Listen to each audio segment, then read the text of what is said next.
If you have to roll a 2+ to charge, don't roll a 1. I got my hands on some Star Wars Shatterpoint terrain, and my local friendly game store owner, Jesus, or Dogs of War Gaming, asked me to paint this terrain by tomorrow. So that's what I'm going to do today on this beautiful Sunday afternoon, is speed paint and beautify this wonderful terrain. Now that I've assembled the rest of this terrain, we're going to go into the speed painting process.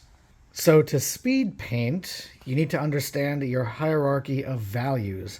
That means if the value you seek is to get the terrain done as fast as possible, then that is the driving principle behind all your actions. What does that mean? Instead of spending a couple of minutes, a half an hour, or even hours deciding on what the paint scheme is going to be for this terrain, that just eats up the time. As a matter of fact, making these videos is actually eating up my time. So my hierarchy of values includes speed painting and getting a video done while speed painting. Why? Because I know I can do a video and still get this terrain painted by tomorrow because I'm practiced and experienced in speed painting.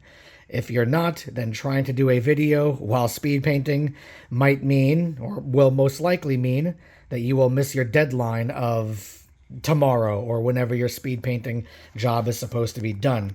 So, back to the paint scheme. What do I pick for my paint scheme? Well, to save all the time in the world, I'm just going to paint exactly how the terrain looks on the box, or how the terrain looks in a picture online. That's it. No more decision is being made. Easy.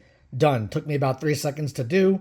Now I have to spend a couple of seconds to get a reference image for the colors, and then we can start the process of speed painting together in this lovely, beautiful Sunday afternoon.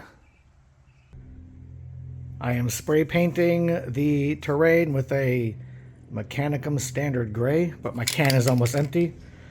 The Shatterpoint terrain has been primed gray, so now I'm going to hop on over to the airbrushing and dry brushing process. Now for speed painting, I'm going to avoid using any kind of point painting, just traditional painting with a brush, because, well, that's going to take forever.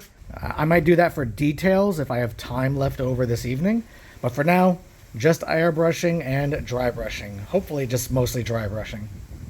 Alright, so I'm going to try some Army Painter Leather Brown to get into the recesses of the body of the buildings. This is going to be airbrushed on.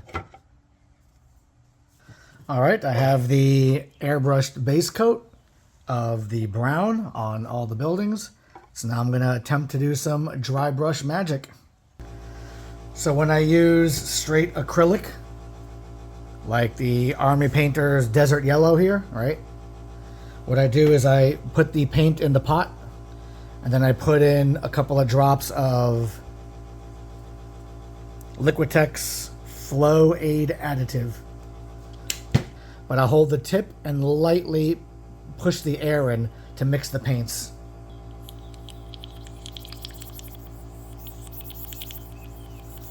You see the paint gets kind of liquefied. And then it's ready to go. And I broke one of my airbrushes. There's this little nub right here. You see this little nub? It's supposed to have a little screw on this end where it screws into the tip of the airbrush here. But the screw part right here snapped in half inside my airbrush. Now, luckily, I have two airbrushes. The other one that just broke was my fine airbrush. This one I'm going to use is my broader strokes airbrush. And, well, hopefully this one won't break either. Get this terrain done today. Whoops. All right, so I got my second airbrush to work. And after laying down a base coat of Desert Yellow, I did a second brighter pass of air-based Charbonne. And I think it's looking pretty good, the terrain so far. Now I got to work on the metallic parts. And then after that, the detailing, and they're pretty much done.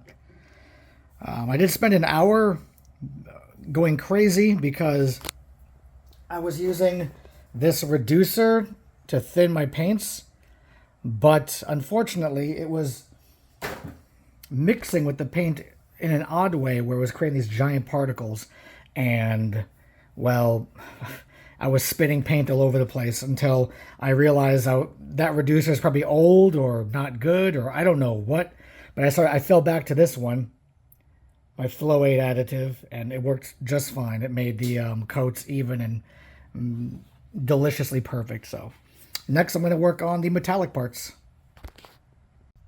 Now I'm dry brushing various shades of gray and types of gray onto the metallic part of this terrain. So we're giving it a nice kind of rustic feel. I think this terrain's looking pretty damn good. I'm about halfway done with the terrain. Maybe we'll get done in another 5 hours.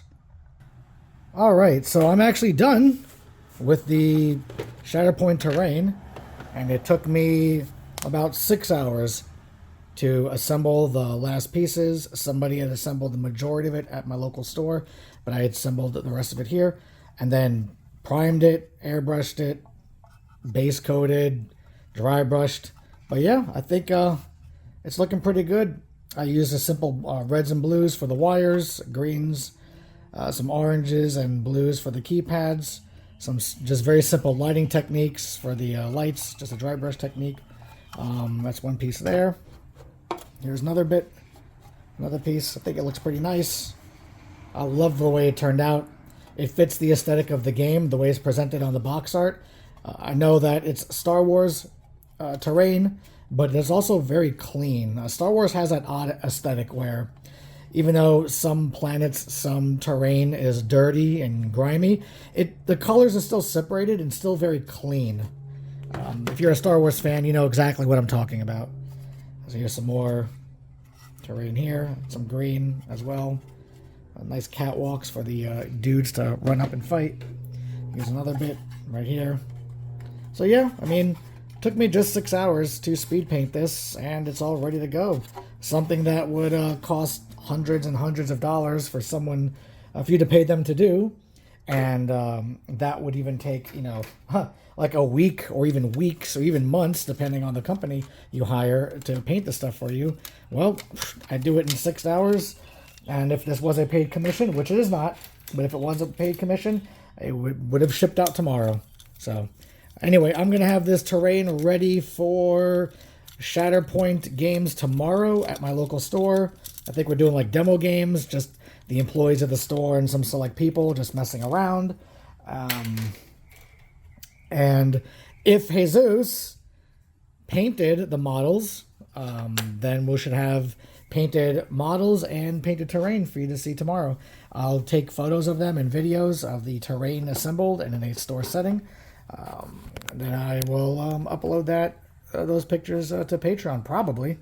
I don't know. We'll see. I don't really plan these videos. As you probably have watched my videos before, I don't have a script. I don't plan anything, really. So that's why I'm just kind of rambling. Either way, this is for you guys here on Patreon to see. Real simple techniques to get terrain done really well. Thank you guys.